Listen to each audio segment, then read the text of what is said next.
We are all here this afternoon at the Statler Towers in downtown Buffalo to dramatize the importance of the New York State tax credit legislation that has recently been presented to the desk of Governor David Paterson for action.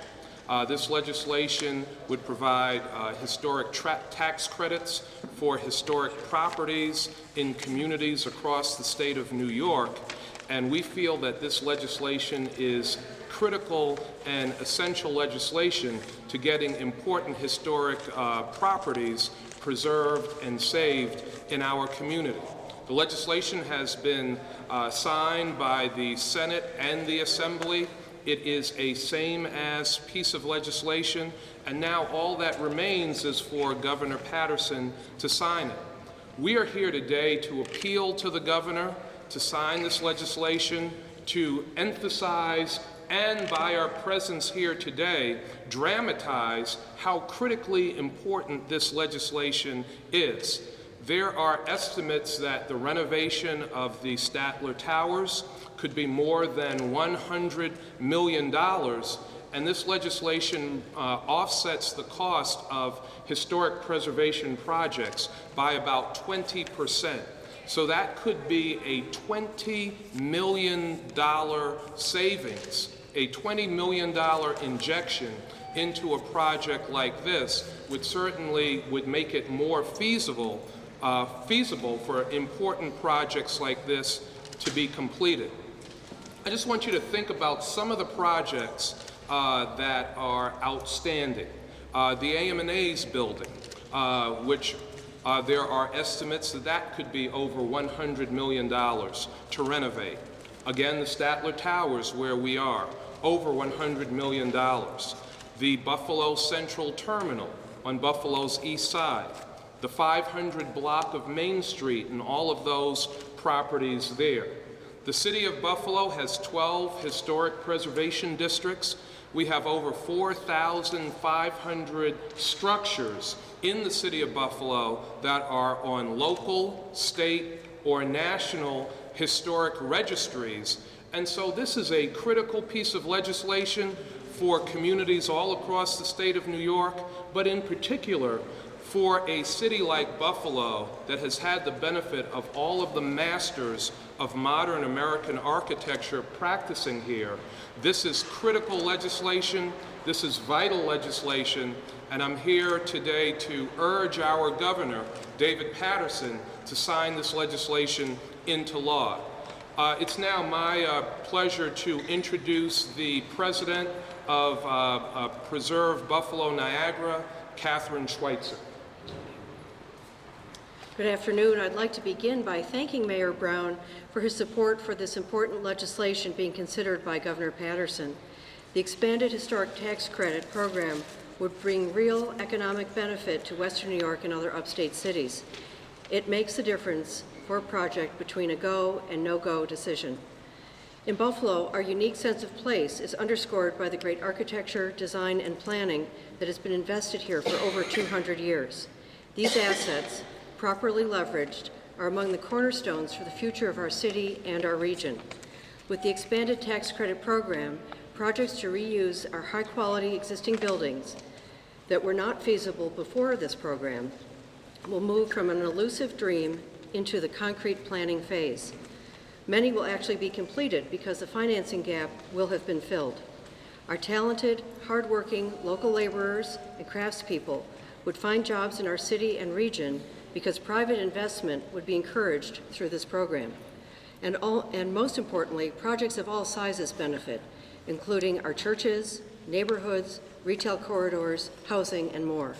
In closing, I would like to thank the mayor for his leadership and his call for our community to inform the governor of the importance of the expanded historic tax credit legislation for economic development and jobs in our community.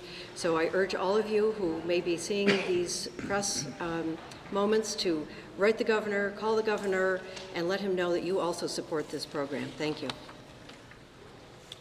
Thank you very much, Catherine. We are also very pleased to be joined by Michael Miller, who's the Executive Director of Preservation Buffalo Niagara, and as well the president of the Central Terminal Restoration Committee, and we're going to hear a few words from Mr. Miller at this time. Thank you, Mayor Brown.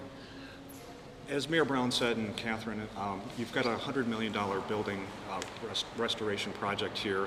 The same with the Central Terminal. The thing that we mainly hear when we try to market the building is that it's in a bad location.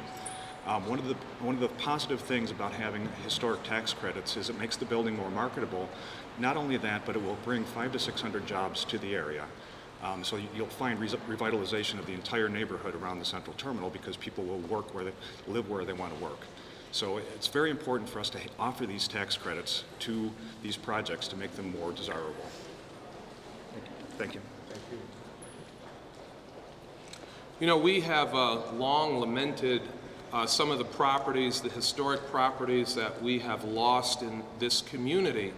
And with this tool, this New York State historic tax credit legislation, we would now have the resources, as Catherine and Mike have said, to close the gap on these important projects and put ourselves in a position where developers can get these projects done and where we will not lose any more significant historic properties in our community.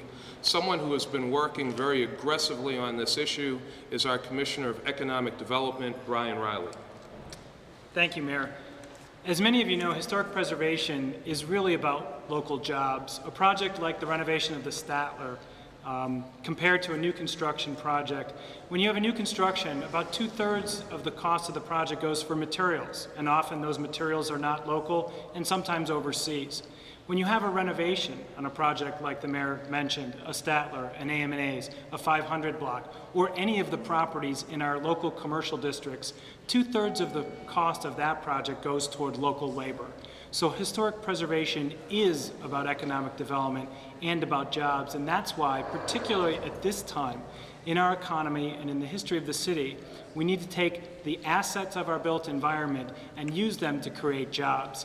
And it's this tax credit legislation that will match the federal legislation that has been successful in communities across the country in creating those kinds of jobs. That's exactly what we need to have today. So I'd like to introduce someone who's been working on historic preservation for the city for a long time, working with our preservation board, working with folks to take advantage of the federal and the designations at every level, and just note the work of Michelle Brozak, our senior historic preservation officer. Thank you. So we are urging all citizens, all developers, business people in this community, Buffalo and Western New York and around the state, to reach out to the governor, to let the governor know how important this legislation is. I have already sent a memorandum in support of this legislation to Governor Paterson. I will be reaching out again to the governor's office to stress the importance of this legislation and to urge the passing of this New York State historic tax credit legislation as an important tool in rehabilitating, renovating, and salvaging historic properties not only in Buffalo, but all across the state of New York.